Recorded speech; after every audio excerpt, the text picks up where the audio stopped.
मानो लक्ष्मी। दीपावली के दिन संसार के मनुष्य दीप लगाकर अपनी दिवाली मनाते हैं। जिस दिन मैंने त्रिपुरासुर का संहार करा, त्रिपुरारी बना, आज सारे देवताओं ने दिवाली मनाई है। सुनो लक्ष्मी, जिसके दरवाजे पर दीप प्रज्वलित हो, उसी दरवाजे के 5 दीप वृक्ष के नीचे, तालाब, बावड़ी, नदी, कुआं के स्थान पर, किसी शिव मंदिर की चौखट पर, अपने घर के बाहर के चौक पर, तुलसी के क्यारे पर, जिसके द्वार से ये 5 दीप निकल कर जाएं, लक्ष्मी तो देव दीपावली के दिन उनके घर में प्रवेश करना तो वर्ष भर निकल कर बाहर मत जाना, साल भर निकल कर बाहर मत जाना। दीपावली के दिन जितना लक्ष्मी का प्रभाव है, उससे 1000 गुना जाना प्रभाव लक्ष्मी जी का देव दीपावली के दिन होता है। देव दीपावली बहुत प्रभाव।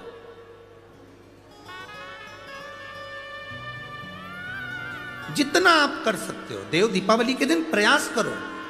एक पान के पत्ते पर भी अगर तुमने एक बूंद शहद का भी भोग लगाया, लक्ष्मी को उसका फल मिलता। एक फूल के ऊपर भी शहद का भाग लगकर एक शंकर को चढ़ाया तो उसका फल मिलता है।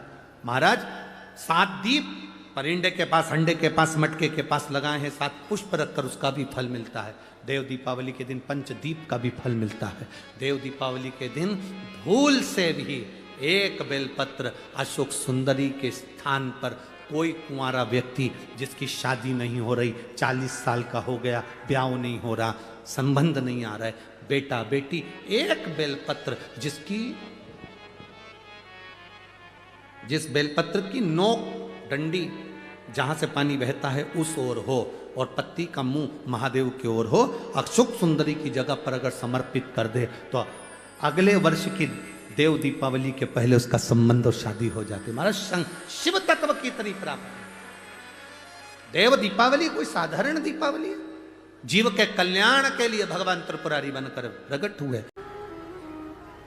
कुंडली देखने वाले ढेर मिलेंगे, मिलेंगे कि नहीं मिलेंगे? पत्रिका देखने वाले ढेर मिलेंगे, कुंडली देखने वाले ढेर मिलेंगे, पर कर्म देखने वाला कोई नहीं मिलेगा, वो केवल महादेव देखेगा। कर्म कौन देखेगा? भाग्य कोई भी बता देगा, कोई भी कह देगा तुम पूर्व समय में ये थे, तुम्हारे साथ ये हुआ, आगे तुम्हारे साथ ये होगा, तुम ऐसा कर रहे थे, तुम वैसा कर रहे थे, ये कोई भी बता देगा।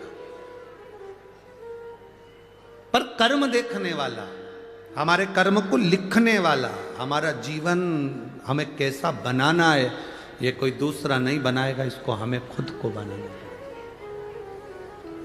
स्वयं को। कोई दूसरा नहीं बनाएगा उसको। शिव महापुराण की कथा कहती है, तारकासुर के 3 बेटों ने वर मांग लिया ब्रह्मा जी से, हमें वर दो, हम मरे ना। ब्रह्मा जी ने कहा ये कभी नहीं हो सकता, मरना तो पड़ेगा, तो वर दीजिए, हम 3 के लिए 3 पुरी का निर्माण कर दो जिस नगर में हम रहें। सोना चांदी और लोहे की 3 नगर बसाए गए जिसमें वो रहने को तैयार हुए। हम तीनों तब मरे जब 3 पुरियां एक साथ एक बाण से, एक तीर से या एक शस्त्र से भेदित हो जाए। हम तीनों मरे तो एक साथ मरे। ब्रह्मा जी ने तथास्तु कर दिया। तारकाक्ष, विदुम्माली, कमलाक्ष की तीनों ने उपद्रव मचा दिया, बहुत उपद्रव। अब करे क्या? सारे देवता एकत्रित होकर भगवान शिव जी के पास में गए। बाबा बाबा बाबा ने कहा क्या बात है, इन तीनों को मारना है। शंकर भगवान बोले मैं इनको नहीं मार सकता, मैं मार ही नहीं सकता। कारण तारकासुर का नियम था शंकर जी के शिवलिंग की पूजन करना, उनकी आराधना करना। रावण का जैसे नियम था शिव जी की आराधना करना, कंस का जैसे नियम था शिव की आराधना करना, इंद्र का नियम था शिव की आराधना करना। जितने देवता 33 कोटि शंकर की आराधना करते हैं, जितने असुर राक्षस संसार के शिव की आराधना करते हैं, उसी तरह तारकासुर के 3 बेटे तारकाक्ष, विदुम्माली, कमलाक्ष की, ये तीनों अपनी अपनी नगरी में, सोने की नगरी में, चांदी की नगरी में, लोहे की नगरी में, अपने अपनी पुरी में, अपने अपने नगर में, अपने अपने शहर में शंकर की आराधना करते, पाप ही नहीं करते।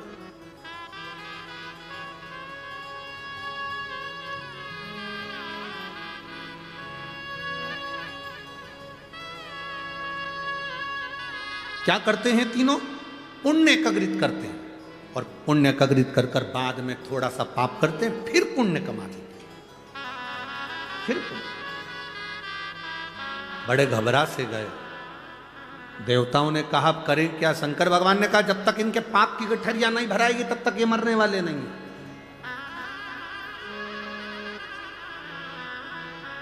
इसीलिए तो कथा में कहा था, अरे मत बुरे कर्म कर बंदे वरना पछताएगा, भगवान की आंखों से तू बच नहीं पाएगा, तू बच नहीं पाएगा। अरे ओ अज्ञानी मत कर नादानी, अरे ओ अज्ञानी मत कर नादानी, तेरे कर्म का फल भी तू ही पाएगा, जैसा किया तूने तेरे आगे आएगा। मत बुरे कर्म कर बंदे वरना पछताएगा, भगवान की आंखों से तू बच नहीं पाएगा, तू बच नहीं पाएगा। अपने कर्म करते चलो। इन तीनों ने बेकार कर्म करा ही नहीं तो मारूं क्यों? कई लोग कहते हैं शंकर भगवान गुस्सा बहुत करते हैं। शिव जी गुस्सा करते हैं। कई लोग कहते हैं भगवान शंकर क्रोध बहुत करते हैं, रुद्र हैं।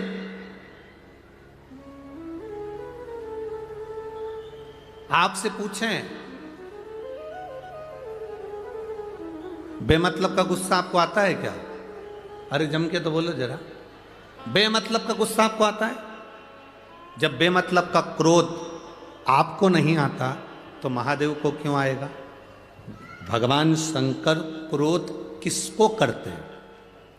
जो गौ माता को त्राण देता, जो माता पिता का आदर ना कर कर उनको अपमान करता। शंकर भगवान क्रोध किस पर करते हैं? एक कन्या पर, छोटी सी बच्ची पर जो गलत दृष्टि से देख रहा हो, पर नारी को, पर स्त्री को जो गलत विचार से देख रहा हो, छू रहा हो, शंकर भगवान फिर उसको छोड़ते नहीं हैं, उसको बर्बाद कर कर ही रखते। पर स्त्री, पर नारी, किसी छोटी सी कन्या के ऊपर गलत दृष्टि करने वाले को मेरा शिव नहीं छोड़ता।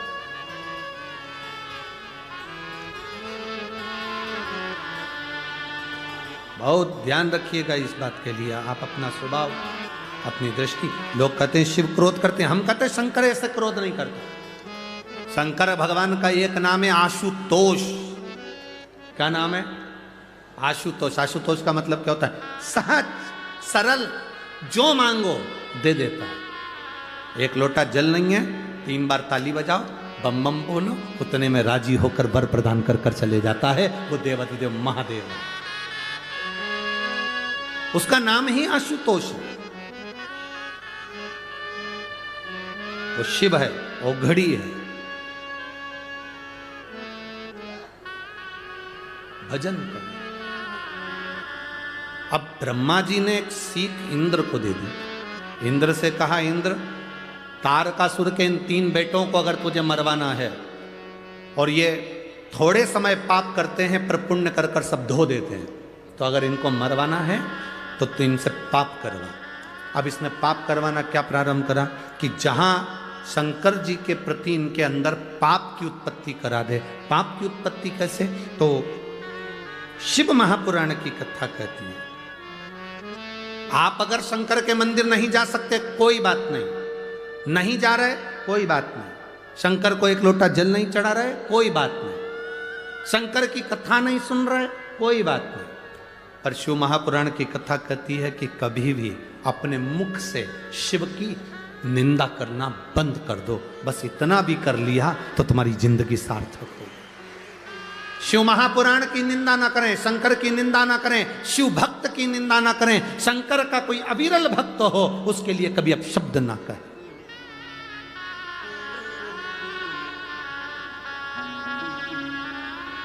कभी तेरे दरबार की बाबा निराली शान तेरे दरबार की बाबा निराली शान तुझे देते नहीं देखा पर झोली सोचे समझे दुनिया को दे देता है और लोग उसकी निंदा में लग जाएं। शिव भोला है, भोले की कभी निंदा ना करे। अपने घर में कोई व्यक्ति सीधा सरल होता है, बहुत सहज होता है, उसकी निंदा ना करे, उसके लिए अपशब्द ना, उसके लिए कभी आड़ा टेढ़ा ना करे, कभी ना, सहज रही निंदा। तारकासुर के 3 बेटों ने जो निंदा करना प्रारंभ करा, तारकासुर के 3 पुत्रों ने जैसे ही भगवान शिव की इंद्र के कहे अनुसार निंदा करना प्रारंभ करा, जो निंदा कर, बस शंकर भगवान की निंदा करी, पाप का घड़ा बढ़ते गया, बढ़ते गया, बढ़ते गया।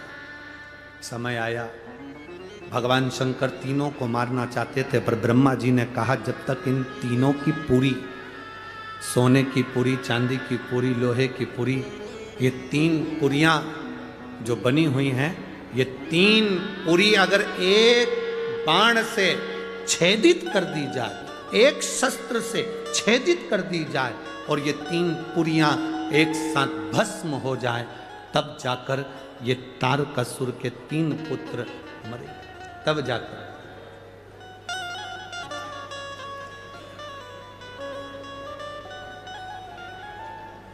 तीन पुरिया तब समाप्त। अब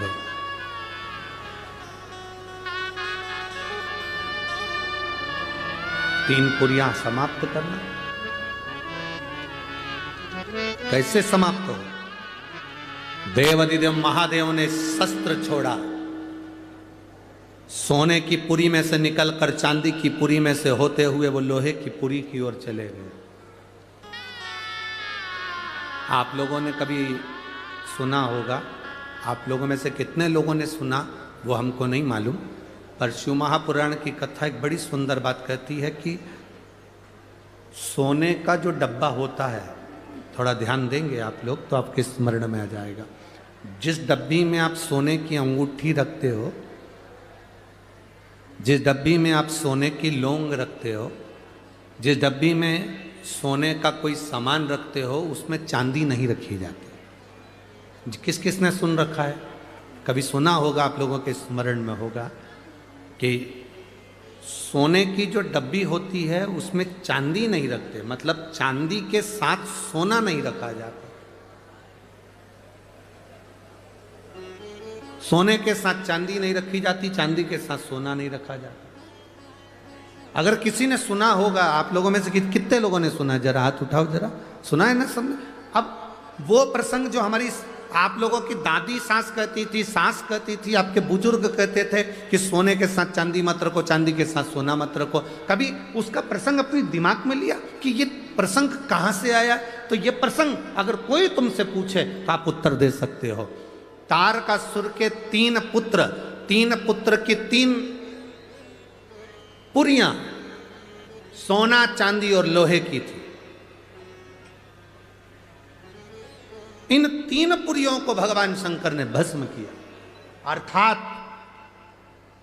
जिस डब्बी में सोना रखाता है और जिस डब्बी में उसी में चांदी रख दी जाती है, और स्त्री या पुरुष उस सोने को अपने शरीर पर धारण करता है या उस चांदी को अपने शरीर पर धारण करता है, उसकी आयु छिन्न होती चली जाती है।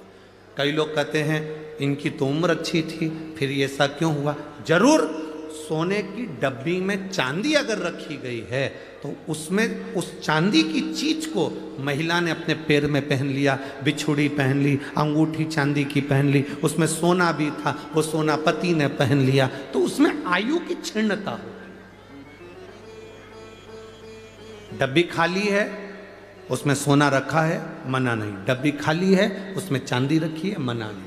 पर दोनों चीज एक साथ अगर रखी है तो हमारे शास्त्र वर्णन नहीं करता उसका। पांव की बिच्छूड़ी है, सोने की अंगूठी के साथ रख दी, ये हमारे यहां शास्त्र वर्णन नहीं, उसका अलग कर दिया। आयु की क्षणता। अब कहा, मन में आ गया, शिव जी ने साध कर बाण छोड़ दिया, 3 पुरियों को भगवान भोलेनाथ ने भस्म कर दिया। 3 पुरियों। अब 3 पुरी एक साथ भस्म हो गई।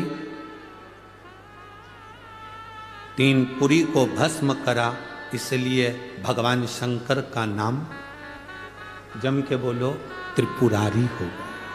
क्या नाम पड़ा? 3 पुरियां तो भस्म हो गई, पर ये 3 असुर अभी हारे नहीं है। आक्रमण करा। देवादिदेव महादेव ने भी देवताओं से कहा, तुम सब पशु बन जाओ, मैं तुम्हारा पति बनता हूं। तुम सब पशु बनो, मैं पति बनता हूं। शंकर भगवान पति बनकर, पति का मतलब होता है भरण पोषण करने वाला, पति का मतलब होता है संभालने वाला, पति का मतलब होता है रक्षा करने वाला, पति का मतलब होता है तुम्हारे साथ संग रहने वाला, पति का मतलब होता है तुम्हारे कदम से कदम मिलाकर चलने वाला, उसको पति कहते हैं। शिव जी का नाम पशुपतिनाथ हुआ। बड़े नंदी का रूप लेकर 33 कोटि देवताओं को छोटा पशु बनाकर भगाया। शंकर भगवान ने तीनों असुरों को एक साथ इकट्ठा करा। तारकाक्ष, विदुम्माली, कमलाक्ष इकट्ठे हुए। शिव जी ने अपने बड़े नुकीले सींग से तारकाक्ष, विदुम्माली को जैसी मारा, कमलाक्ष की पीछे से निकलकर फरसा उठाकर शंकर जी का सिर काट दिया। शिव जी का सिर कटा। कटते से ही भगवान शंकर का सिर सीधे नेपाल में गया तो डोलेश्वर महादेव पशुपतिनाथ के नाम से विख्यात हो गया। बोल पशुपतिनाथ भगवान की। धड़ पत्थर में नीचे दब गया। दबा। शिव जी ने सोचा ये आज नहीं मरे तो फिर नहीं मरेंगे। शंकर भगवान तुरंत अपने असली स्वरूप में आए, त्रिशूल उठाया, तारकाक्ष, विदुम्माली और कमलाक्ष को पीछे से भगवान शंकर ने मार दिया। तीनों असुर समाप्त हो गए। जय जयकार हो गई। शंकर भगवान ने तारकासुर के 3 पुत्रों को मारते समय शिव जी के 2 नाम प्रकट हो गए, एक त्रिपुरारी और दूसरा पशुपति। एक त्रिपुरारी नाम हुआ, एक पशुपतिनाथ नाम हुआ। देवता प्रसन्नचित्त हो गए, आनंदित हो गए। प्रसन्नचित्त होकर देवताओं ने पुष्पों की वृष्टि करना प्रारंभ करी, घी के दिए जलाए, पवित्र नदियां, माउड़ी, तालाब, आंवले का वृक्ष, बेलपत्र का वृक्ष, पीपल का वृक्ष, बट का वृक्ष, सुंदर सुंदर वृक्षों के नीचे जाकर दीप प्रज्वलित करना प्रारंभ करा। लक्ष्मी ऊपर से निहार रही थी। भगवान देवादिदेव महादेव, पशुपतिनाथ, त्रिपुरारी शंकर भगवान ने लक्ष्मी को बुलाया। बड़ी सुंदर सेविका है माँ लक्ष्मी, भगवान नारायण शंकर की बड़ी आराधना करती, बहुत आराधना। शिव जी ने कहा लक्ष्मी तुम ऊपर से निहार रही हो, बात क्या है? लक्ष्मी जी कहती हैं नारायण की आज्ञा नहीं, अभी मैं दीप पर्व पर नीचे गई थी मृत्युलोक में, पर इस पर आने वाले सालों में जो देखने को नासिक को मिलेगा उसके पहले हमको यहाँ देखने को मिल गया। हम दादा बाबू भूसे को, आविष्कार जी को धन्यवाद देते हैं और सहयोगियों को धन्यवाद देते हैं जिनका ये सहयोग मिलकर ये कथा का लाभ हमें मिला है। सनातन धर्म नहीं रहेगा तो फिर आप और हम कथा या सत्संग या प्रवचन नहीं कर पाएंगे, हम किसी को जगा नहीं पाएंगे। झगड़ा करने के लिए बहुत सारी जगह पड़ी है जहाँ झगड़ो, पर मेरा निवेदन है बड़े बड़े मठाधीश, पीठाधीश, मंडलेश्वर आदि कादिक जितने जितने विद्वान कथाकार, संत, महात्मा जो बहुत विद्वान हैं, मैं उनके चरणों को नमन कर कर कहता हूँ कि अगर कोई सनातन धर्म को जगा रहा है तो उसकी पाँव ना खींचकर हमारे सनातन धर्म को आगे बढ़ाओ। धर्म के मार्ग पर झगड़ा मत करो, धर्म के मार्ग पर झगड़ा मत करो, बाकी के सब दूर करो। तुम्हारा मन पड़े जहां झगड़ों पर, धर्म में नहीं।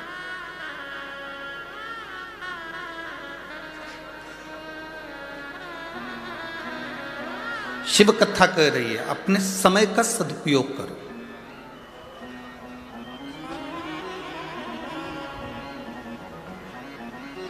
सुख ढूंढने के लिए हमें दूसरी जगह नहीं जाना है। कई माताएं कहती हैं मेरे बेटे की शादी हो जाए, मेरी बहू आ जाए, वो मुझे सुख देगी। जिनकी आ गई उनसे पूछ लो कितना दे रही है। फिर किसी ने कहा बस मेरे घर में एक बेटा हो जाए मुझे सुख देगा। जिनके घर में बेटे हैं उनसे पूछो कितना सुख दे रहे हैं। सवेरे कुत्ते की चेन पकड़कर कुत्ता घुमाते हैं पर माँ बाप को नहीं घुमाते हैं। किस सुख की कल्पना कर रहे हैं? किस सुख की कल्पना? बड़ा मकान बन जाएगा तो सुख मिल जाएगा? ना ना ना। एक बार कपड़े धो के ऊपर चढ़ी 3 दिन में नीचे उतरेगी, पूरे सुखा कर। चढ़ जाए बहुत बड़ी बात है, बाल्टी लेकर। खुशी तो इतनी हुई 4 मंजिल का मकान है गुरुजी, 4 मंजिल का। एक बार हमने कहा कपड़े धो के ले जा ऊपर। 4 बार सीढ़ी पे बैठ के हाँ पड़ी भर रही, आवाज लगा रही आजा बाल्टी ले चल। इतने में बहू ने कहा मेरे से तो नहीं बने, तू ही जा डुकरिया ऊपर। सुख देखा, दुख मिल रहा। सुख की कल्पना ही क्यों कर रहे हो? बहू सुख देगी, बेटा सुख देगा, पैसा सुख देगा, गाड़ी सुख देगी, बंगला सुख देगा, पड़ोसी, नातेदार, रिश्तेदार सुख देंगे। अरे सुख जब हमारा खुद का शरीर हमको नहीं दे रहा, कभी घुटना दुखे, कभी कोहनी दुखे, कभी आँख दुखे, कभी कान दुखे, कभी छींक आ जाए, कभी खांसी चल जाए, कभी कमर दुख जाए, तो खुद का शरीर सुख नहीं दे रहा तो दूसरा क्या खाक सुख देगा? अपना शरीर अपने को सुख नहीं दे रहा है, तुम लोगों का शरीर दे रहा हो तो बात दूसरी। खुद का शरीर सुख नहीं देता। 2-3 दिन अच्छा रहता, कहीं आंख दुखने लगती है तो दवाई डालो, कान दुखे तो दवाई डालो, घुटना दुखे तो बाम लगाओ, आइडेक्स लगा लो, कोहनी दुख रही, हाथ दुख रहा, कभी सोते सोते गर्दन रह गई। एक हमारे आश्रम में भी है, कुबेरेश्वर धाम पर एक भैया ऐसा ही है, उसका हर 3-4 दिन में गर्दन रह जाती, 8 दिन तक ठीक ही नहीं होती, टेढ़ा ही चलता।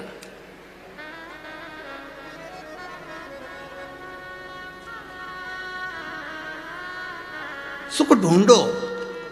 अब तुम सुख ढूंढने के लिए गए हो, जब सुख अपना शरीर नहीं दे रहा तो दूसरे से क्या आस लगाना रे भाई? हम दूसरे से क्या आस लगाना?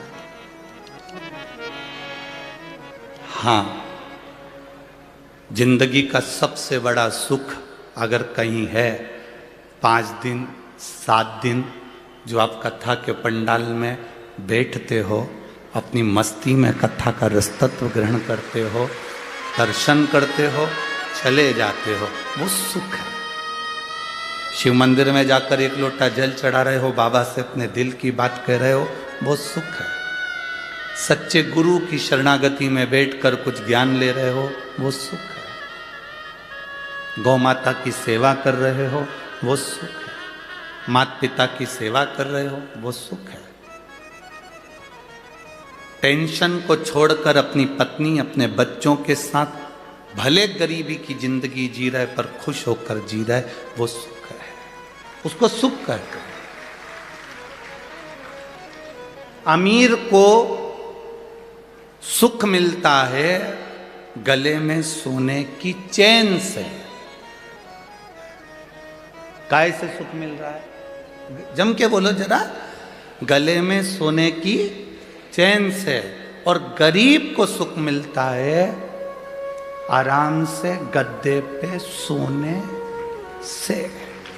नींद भरपूर आ जाए, चैन की नींद आ जाए, समझ लो दुनिया के सबसे बड़े सेठ तुम हो।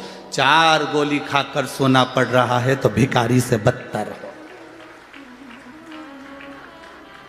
4 गोली खाकर अगर सोना पड़े, थायराइड की गोली, बीपी की गोली, शुगर की गोली, नींद की गोली, 4-5 गोली रात को खा के सोना पड़ रहा है और तुम कह रहे हो मैं सेठ हूं। काय का सेठ?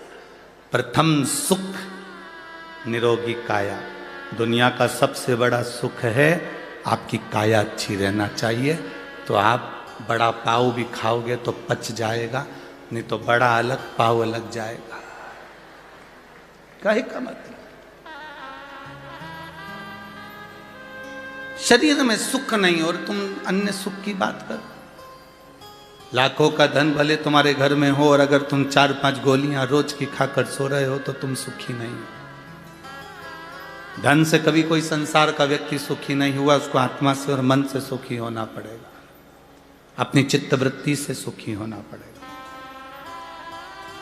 भगवान नारायण बैकुंठ में रहते हैं, लक्ष्मी जी से कहते हैं मुझे जगत की चिंता है। भगवान ब्रह्मा सरस्वती के साथ ब्रह्मलोक में रहते हैं और ब्रह्माणी से कहते हैं मुझे जगत की चिंता है। इंद्रलोक में रहते हैं और कहते हैं मुझे अपने सिंहासन की चिंता है। गरुण वरुण 33 कोटि देवी देवताओं को देखिए, सबको चिंता लगी हुई है। केवल एक देव अधिदेव महादेव एक ऐसे हैं जिनको विश्वनाथ कहते हैं। उनको विश्व की चिंता नहीं, विश्व को अपना परिवार समझकर संभाल कर चलते हैं। तुम विश्व से मतलब रखते हो तो विश्वनाथ छूट जाता है। जिस दिन तुमने विश्वनाथ को अपना बना लिया उस दिन विश्व स्वयं तुम्हारा हो जाए। हम चिंता में क्यों ग्रसित हैं? क्योंकि हम परिवार को अपना समझते हैं। हम चिंता में क्यों ग्रसित हैं? क्योंकि बेटे को हमने अपना समझा, बेटी को हमने अपना समझा, रिश्तेदारों को हमने अपना समझा। माता सीता एक तिनके को भी अगर उखाड़ कर रावण के सामने करती है तो ये सोचती है कि मेरा भाई है। हम शंकर भगवान के दरवाजे पर जब भी जाएं, हम शिव के द्वार पर जब भी जाएं, हम भगवान की चौखट पर जब भी जाएं, तब हमारी चित्त वृत्ति में ये रहना चाहिए। भगवान देवादिदेव महादेव के सामने पहुंचते से तुम्हारे भीतर ये होना चाहिए कि तुम किसी दूसरे के पास जल चढ़ाने नहीं आए हो, अपने पिता से अपने मन की बात कहने के लिए शंकर की चौखट पर आए हो। शिव की चौखट पर हम अपने दिल की बात कहने के लिए, अपने मन की बात कहने के लिए, हम किसी दूसरे से कहने नहीं आए।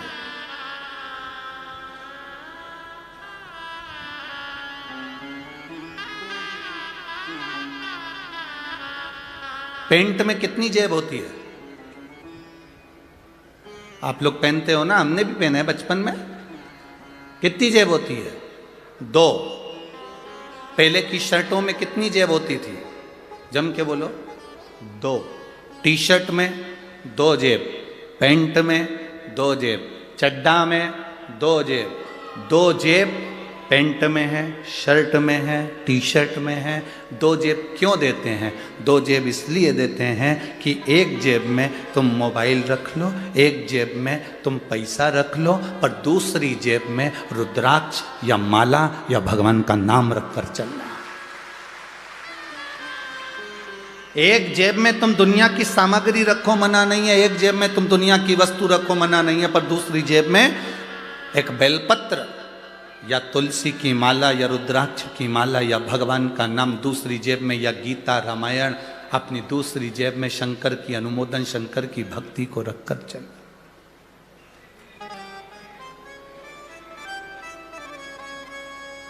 एक कर्म की जेब है तो दूसरी धर्म की जेब। दोनों का बैलेंस बराबर बनाकर चलो। कर्म करो, परिवार संभालो, नाते रिश्तों के बीच में रहो, कुटुंब कबीले के बीच में रहो, सबके साथ रहो,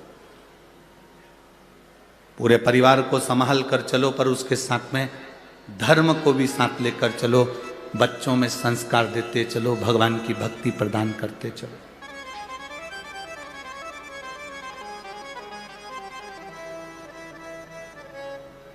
आप छोटे छोटे बच्चों को अगर मंदिर तक भेज रहे हो, छोटे छोटे बच्चों को शंकर जी के मंदिर में एक लोटा जल चढ़ाने के लिए भेज रहे हो, छोटे छोटे बच्चों को धर्म की ओर भेज रहे हो, तो उसमें सीहोर वाले महाराज का कोई फायदा होने वाला नहीं हो कि तुम्हारे बच्चे मंदिर जाएंगे तो सीहोर वाले को कुछ मिल जाएगा।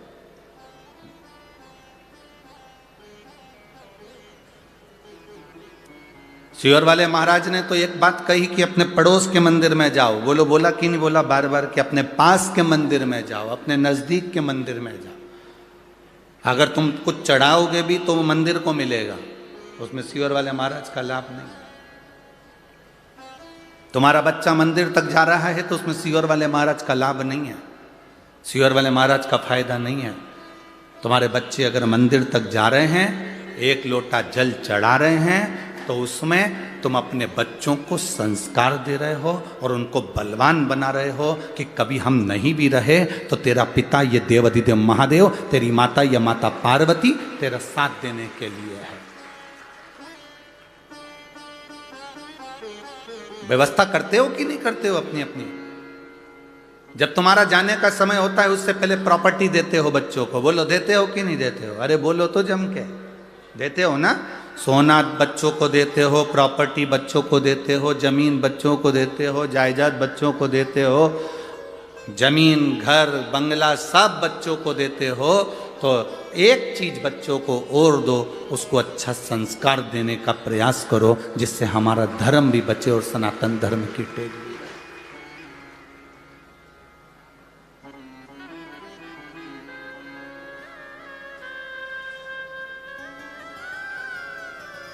सुबेरे सुबेरे से चिल्लाकर हर मां अपने बच्चे से कहती है, जा दूध की थैली लेके आ,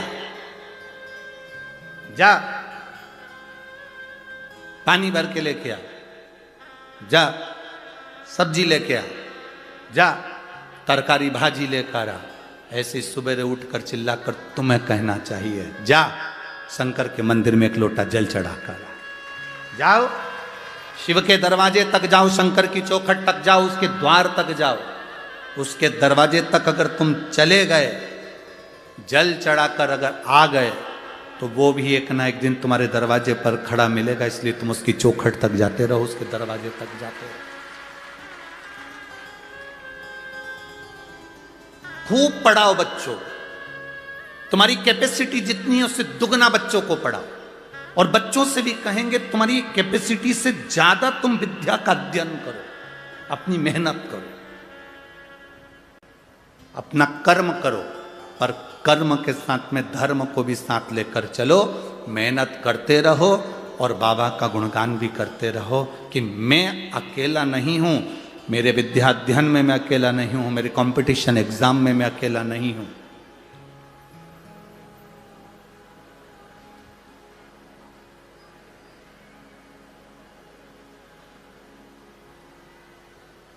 अभी कोटा राजस्थान में बहुत सारी कोचिंग है, आप लोगों को मालूम होगा। किस किस को मालूम है? हाथ उठाओ जरा। ठीक, कोटा राजस्थान में बहुत सारी कोचिंग है, बहुत सारी कोचिंग क्लासेस हैं। बच्चे वहां कोचिंग करने के लिए जाते हैं, और बच्चे जब वहां कोचिंग करने के लिए जाते हैं, बहुत सारे बच्चे, उसमें से कई बच्चे ऐसे हैं जो कंपटीशन एग्ज़ाम या कोई टेस्ट में या कोई परीक्षा में पास नहीं हो पाते तो वो हार जाते हैं और मर जाते हैं, सुसाइड कर लेते हैं। अब माता पिता ने कोचिंग वालों पर केस लगाया कि तुम्हारे कारण हमारे बच्चे मर रहे हैं, पर सही मायने में देखा जाए तो बच्चे के ऊपर प्रेशर जितना टीचर का नहीं होता, उससे ज्यादा प्रेशर घर वालों का होता है कि पढ़ना पड़ेगा, करना पड़ेगा, ये करना पड़ेगा, इतना कर कर आना पड़ेगा और तुझे इस एग्जाम में पास होना पड़ेगा। बच्चे को इतना प्रेशर दे दिया, इतना प्रेशर दे दिया कि बच्चा सोचता है कि अब मैं घर कैसे जाऊं, वापिस कैसे जाऊं, मेरा रिजल्ट अगर बिगड़ गया तो मैं घर कैसे जाऊं, तो बच्चा अपना प्राण त्याग देता है।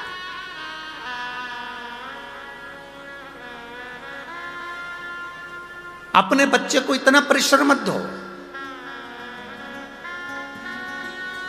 इतना प्रेशर,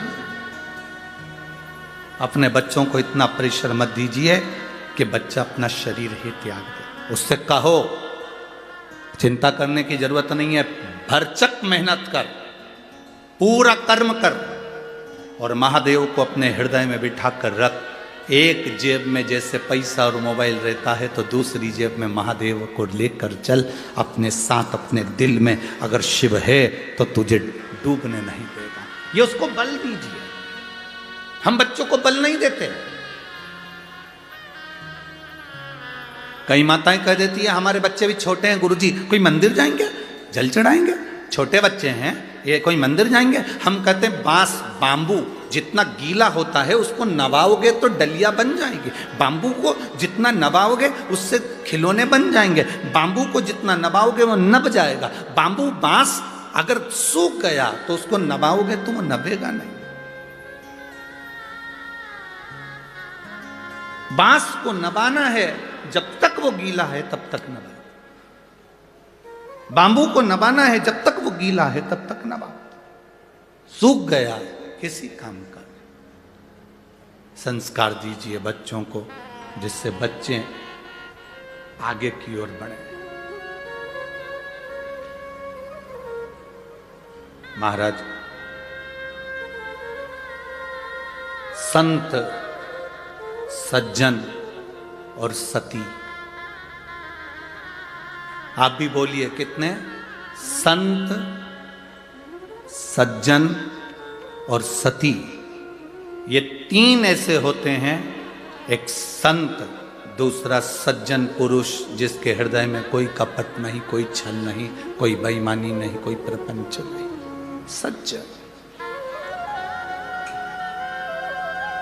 और तीसरे नंबर पर है सती, पतिव्रता धर्म को पालन करने वाली एक स्त्री जो पति को परमेश्वर मानकर चलती। मांग कौन भरता है? जम के बोलो जरा, मांग कौन भरता है? आवाज नहीं आई मेरे को, जम के बोलो जरा। मांग मांग पहली बार जब मांग भराती है पति भरता है कि पड़ोसन भर देती है? अरे जम के तो बोलो, कौन भरता है? पति भरता है।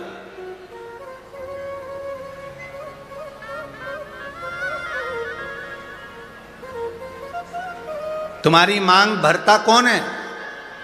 पति। पहली बार मांग किसने भरी? पति ने। क्यों भरी? वो वहां पर बैठे हुए पंडित जी जो तुम्हारी शादी करा रहे थे, ब्याह करा रहे थे, उनसे पूछना था कि ये मांग में सिंदूर पति भर रहा है, इसका मतलब क्या होता है? इसका क्या मतलब है मांग भरने का?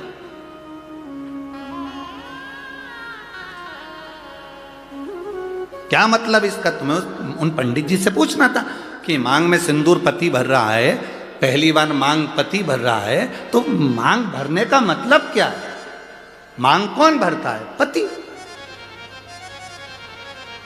एक स्त्री, एक नारी चाहे कितनी भी नौकरी कर ले, दुनिया भर में कितना भी व्यापार कर ले, कितना भी काम कर ले, कितनी भी कमाई कर आ जाए, पर उसकी मांग की पूर्ति तो उसका पति ही करता है, वो पहले दिन से आखिरी तक करता है। मांग भरना मतलब मांग की पूर्ति करना। तुझे दूसरे के आगे हाथ फैलाने की जरूरत नहीं है, तुझे दूसरी जगह पर जाने की जरूरत नहीं है। मैंने तेरी मांग भरी है, मांग जब पहली बार मैंने भरी है तो आखिरी तक तू जिंदा है, तब तक मैं तेरी मांग की पूर्ति करता रहूंगा, तेरी मांग भरते रहूंगा। तो चिंता मत करना। थोड़ी दुख, थोड़ी तकलीफ, थोड़ा कष्ट जिंदगी में आ सकता है, थोड़ी गरीबी जीवन में आ सकती है, थोड़ा सुख जीवन में आ सकता है, थोड़ा कष्ट जीवन में आ सकता है। कष्ट आए तो यह मत सोचना कि मांग कोई और भर देगा ना, मांग मैंने भरी है, मैं तेरा पति हूँ। जिंदगी में कैसा भी दुख आएगा मांग मैं ही भरूंगा, तुझे साथ लेकर चलूंगा और फिर अपन पार उतर जाएंगे। अपने को टेंशन नहीं लेना। मांग भरने वाला पति है, मांग पूरी करने वाला पति है। आप कितना भी व्यर्थ विचार करते में पड़ जाओ।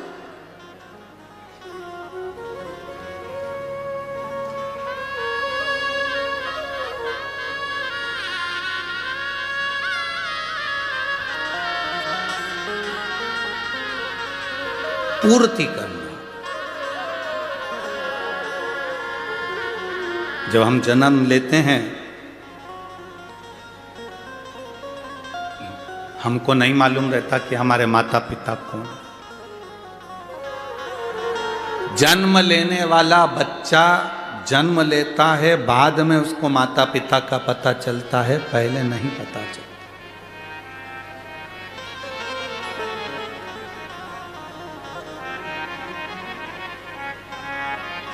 जन्म के समय पर तुम्हारे घर में गुलाब जामुन रखी है, पर जन्म लिया बच्चा गुलाब जामुन नहीं खाता। नासिक के बच्चे खाते हो तो बात दूसरी, वो बात दूसरी। जन्म लिया बच्चा, तुम्हारे घर में बेसन कितना रखा है, गुलाब जामुन कितनी रखी है, मैदा कितना रखा है, रवा कितना रखा है, शक्कर कितनी रखी, गुड़ कितना रखा, घी कितना रखा। जन्म लिया बच्चा कुछ नहीं खाता, केवल जन्म लिया बच्चे के लिए जन्म के बाद सबसे जरूरी अगर कुछ होता है तो वो माँ का दूध होता है, माता का दूध। तुम्हारे यहां जन्म लिए बच्चे लड्डू पेड़ा खाएं तो बात दूसरी।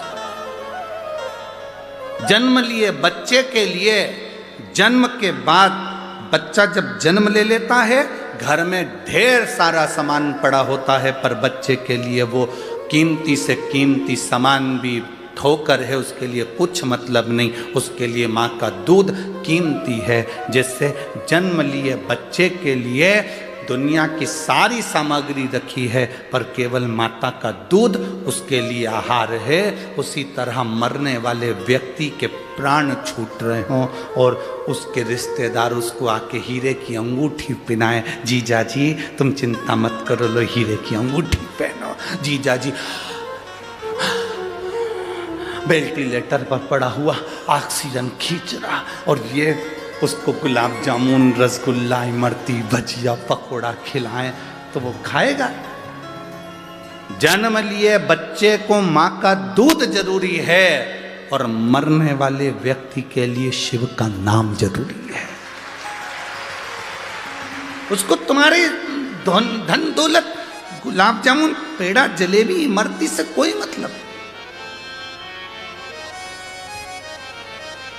हमारा तो निवेदन है, आप किसी बीमार व्यक्ति को देखने के लिए हॉस्पिटल में जाएं, कुछ लेकर जाएं ना जाएं, पर हॉस्पिटल में पहुंचकर उस व्यक्ति से जब मिलें तो 2 बार या 5 बार भले मन में बोल लो, पर श्री शिवाय नमस्तुभ्यम बाबा, इसको जल्दी ठीक कर देना। श्री शिवाय नमस्तुभ्यम बाबा, इसको स्वस्थ कर देना।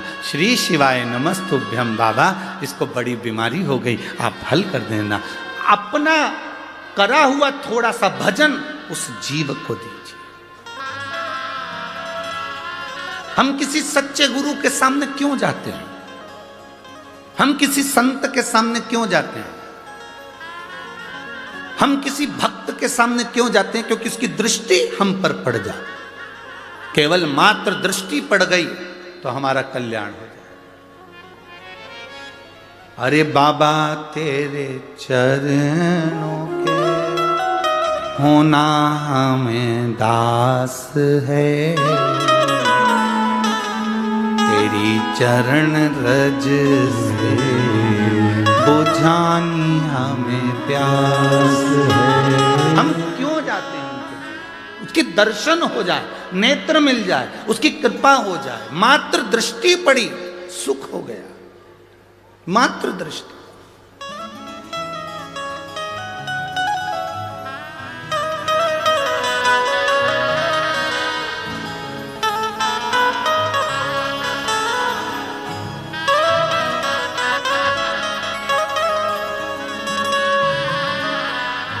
केवल दृष्टि मात्र से सुख का भान हो जाता है, केवल दृष्टि मात्र से।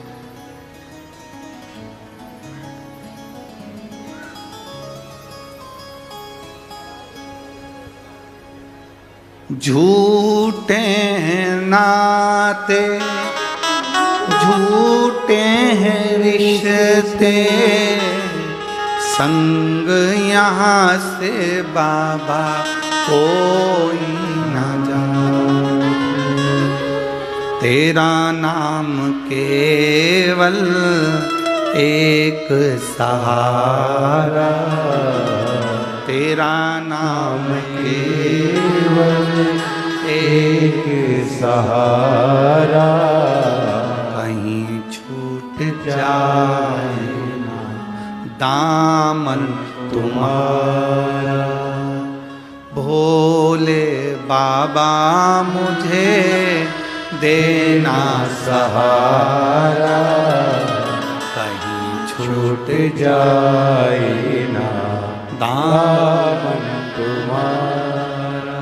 हे बाबा बस तुम्हारा सहारा मेरी जिंदगी में बना रहे। जन्म के समय पर ढेरों सामान घर में होगा, पर माता का दूध जरूरी है। मरते समय लाखों की प्रॉपर्टी तुम्हारी होगी, घर में गाड़ी बंगला होगा, पर मरते समय भगवान का नाम जरूरी है। बस यही हमारी जिंदगी है, बस ये। जन्म के समय पर माता का दूध जरूरी है और मरने पर भगवान का नाम जरूरी।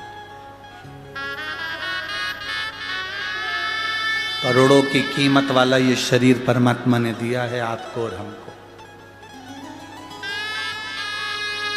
सुंदरता पर मत जाना किसी की। सारे राक्षस भगवान नारायण मोहिनी स्वरूप धारण कर कर आ गए थे, उनकी सुंदरता के पीछे आसक्त हो गए। सावधान इंडिया, सुंदरता के पीछे मत जाना।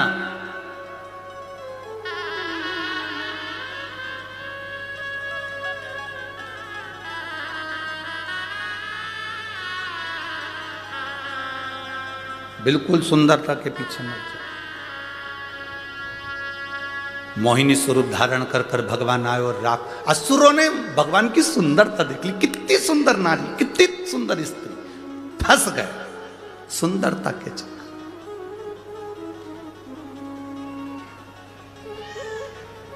सुंदरता के चक्कर में फंस गए।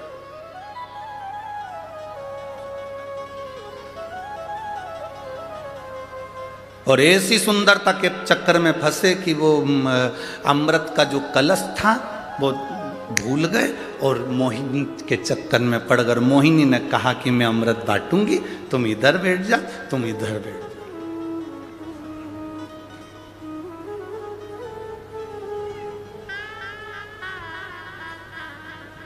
वैसे तो तुम सब समझदार हो,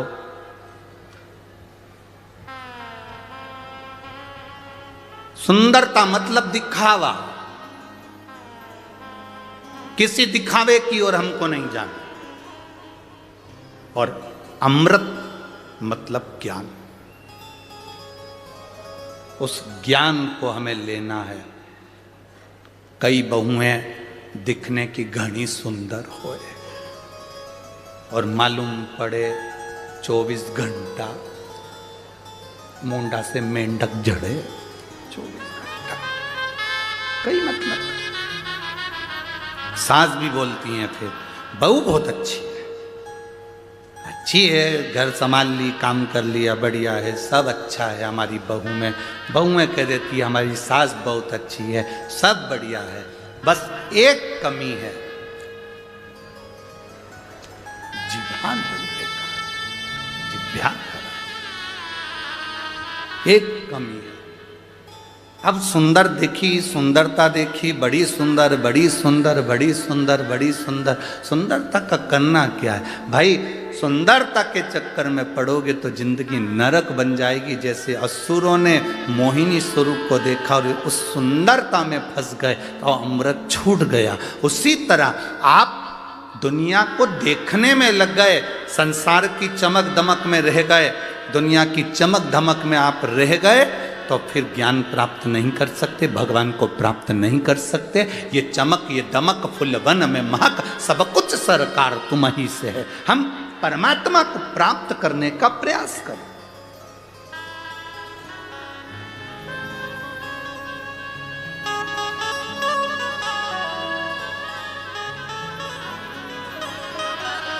हम उस ईश्वर को प्राप्त करने का प्रयास करें।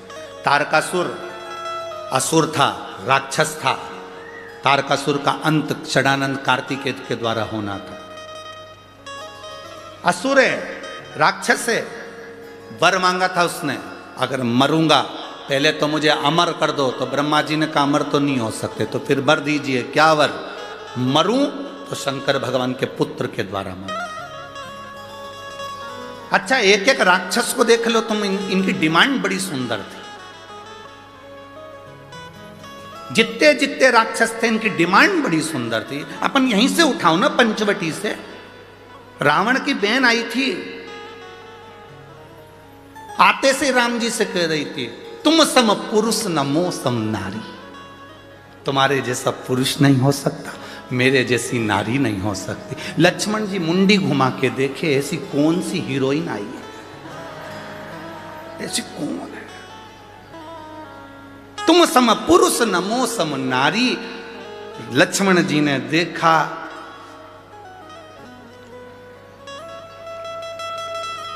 लक्ष्मण जी समझ गए ये तुम सम पुरुष नमो सम नारी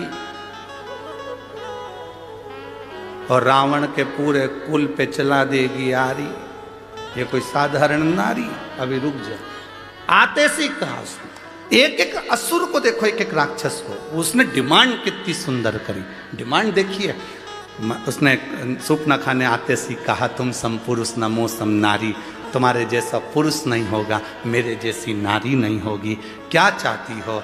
बस मैं तुम्हें अपना बनाना चाहती हूँ। दुनिया की पहली राक्षसी थी जो परमात्मा से सीधे जाकर कहती है तुम मेरे हो जाओ और मैं तुम्हारी हो जाऊं। दुनिया की पहली राक्षसी थी जो भगवान के सामने जाकर कहती है कि तुम मेरे हो जाओ और मैं तुम्हारी हो जाऊं। मैं तुम्हारी पत्नी बनना चाहती हूं, तुम मेरे पति बन जाओ। भगवान से कह रही है, किसी दूसरे से नहीं कह रही है। आज की होती तो ना जाने किससे किया थी, जो जरा सा गाड़ी में पेट्रोल डलवा दे, जिनके पास खुद की गाड़ी नहीं है, सुधरने के लिए आई है, सुधरने के लिए गाड़ी आई और मालूम पड़े बस 50 रुपए का पेट्रोल डलवा लिया, बुड़ बुड़ करके 25 रुपए की चाउमीन खिला दी। इसको इतना पसंद आ गया, गाड़ी सुधारने वाला। हम किसी को कहेंगे नहीं, बस तुम समझ जाओ, इशारा काफी है। और फिर हमारे सनातन धर्म की बेटी लुभान्वित हो गई और दूसरे धर्म में चली गई, फिर चली गई। जरा सा दिखा फैशन, जरा सा दिखा सुन गई।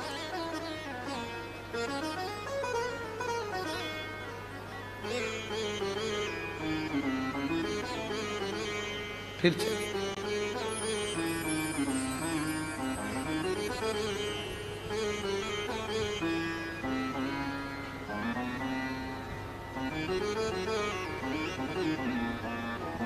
महाराज, आज इस व्यासपीठ से एक बात जरूर महाराष्ट्र के लिए कहना चाहूँगा, महाराष्ट्र की धरा के लिए कहना चाहूँगा कि इस धरा पर कुछ समय बाला साहब ठाकरे को और रहना था तो ये महाराष्ट्र प्रथम आनंद में पहुंचा। यहां आज अगर संत साधु सन्यासी तपस्वी साधक इस महाराष्ट्र की पवित्र भूमि पर सबसे ज्यादा संत हैं, इस महाराष्ट्र की भूमि पर सबसे ज्यादा संत जन्मे हैं, इस महाराष्ट्र की भूमि पर सबसे ज्यादा संत साधु सन्यासी तपस्वी साधक उपासकों ने तप किया है, इस महाराष्ट्र की भूमि पर सबसे ज्यादा संत साधु सन्यासियों ने भगवत भजन किया है, इस महाराष्ट्र की भूमि पर सबसे ज्यादा संत साधु सन्यासी तपस्वी साधक उपासकों ने अपनी उपासना करी है, इस महाराष्ट्र की भूमि पर सबसे ज्यादा संतों ने अपना कीर्तन, अपना भगवत भजन, अपना स्मरण इस महाराष्ट्र की धरा पर, इस पवित्र भूमि पर किया है। सबसे ज्यादा इस महाराष्ट्र की पवित्र भूमि पर संतों ने जो जो गुणगान किया, इस गुणगान को और बढ़ा देते हैं अगर वो अब होते तो और बढ़ा देते। संत साधु सन्यासी तपस्वी साधक का एक आनंद है, रस तत्व की प्राप्ति, जीवन का एक सुख, भगवत भजन का एक सुख हमारे जीवन का एक आनंद देगा। क्यों भटक रहे हैं? हम सुंदरता की ओर आकर्षित ना हो, हम किसी की बॉडी शॉडी को देखकर आकर्षित ना हो। भगवान से प्रार्थना करना, भगवान मेरा विवाह मेरी बेटियों से निवेदन है, तुम भगवान से प्रार्थना करना मेरा विवाह जहां हो मेरे माता पिता की मर्जी से हो और संस्कार घर में मेरा विवाह हो, संस्कार सनातन धर्म में मेरा विवाह हो। मैं जिस धर्म की हूं, मैं शंकर को जल चढ़ाती हूं, शिव को एक लोटा पानी चढ़ाती हूं, मेरा पति भी ऐसा मिलना चाहिए जो शंकर के मंदिर तक मुझे लेकर जाए, मुझे छोड़ कर आए, दर्शन करा कर लाए, गोमती गोदावरी का स्नान कराते लाए, मेरा पति भी मुझे ऐसा तो श्रेष्ठता। धर्म की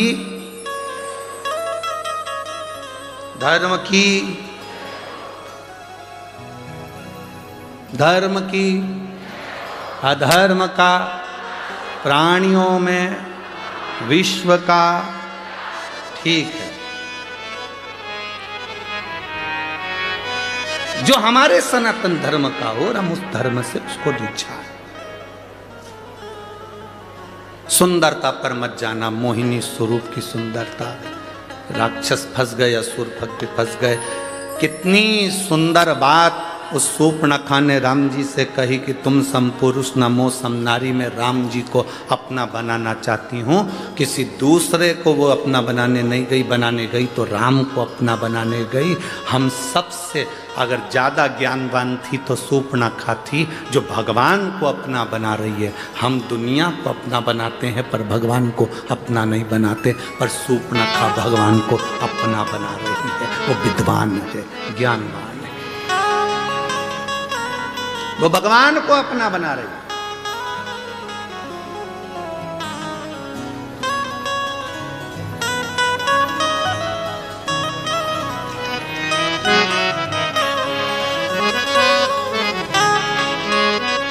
उसके बराबर कौन जाने। महाराज, ये भाव अपने भीतर हो, अपने भीतर।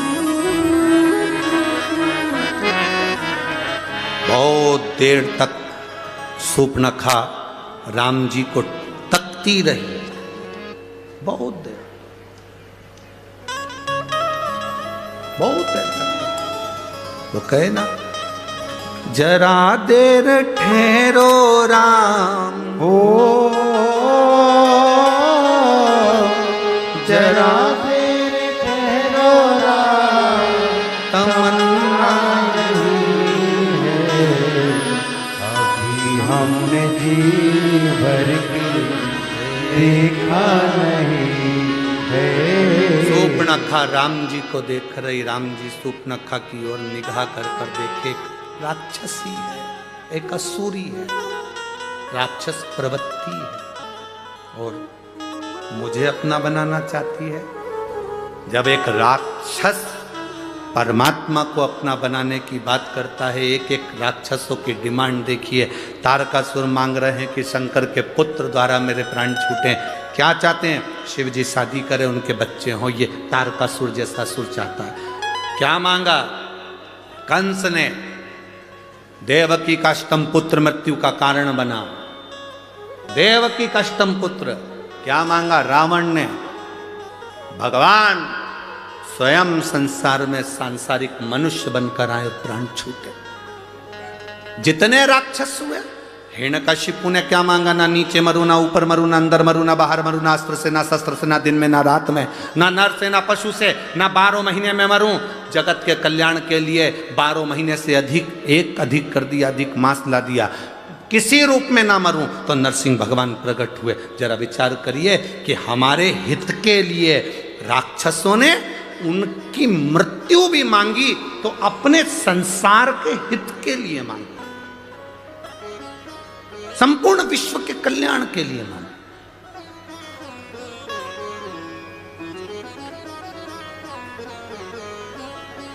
और हम क्या मांगते हैं? हम भगवान कृपा करना, घर देना, बंगला देना, जमीन देना, जायदाद देना। भगवान मेरी बेटी को पास कर देना, मेरे बेटे को ये कर देना, मेरी बहू को छोरा छोरी दे देना, ऐसा कर देना। हमने आज तक भगवान के मंदिर में जाकर ये नहीं कहा, भोले बाबा चलो। हमने आज तक बाबा के मंदिर में जाकर ये नहीं कहा, बाबा बहुत दिन से बैठे हो, त्र्यंबकेश्वर बाबा तुम यहाँ बहुत दिन से बैठे हो, कपालेश्वर बाबा बहुत दिन से बैठे हो, तुम्हारा मन नहीं करता घूमने जाने का? चलो अब की बार मैं लेकर चलता हूँ तुमको सीहोर, थोड़े दिन वहीं रहेंगे, आनंद करेंगे, फिर आ जाए। चलो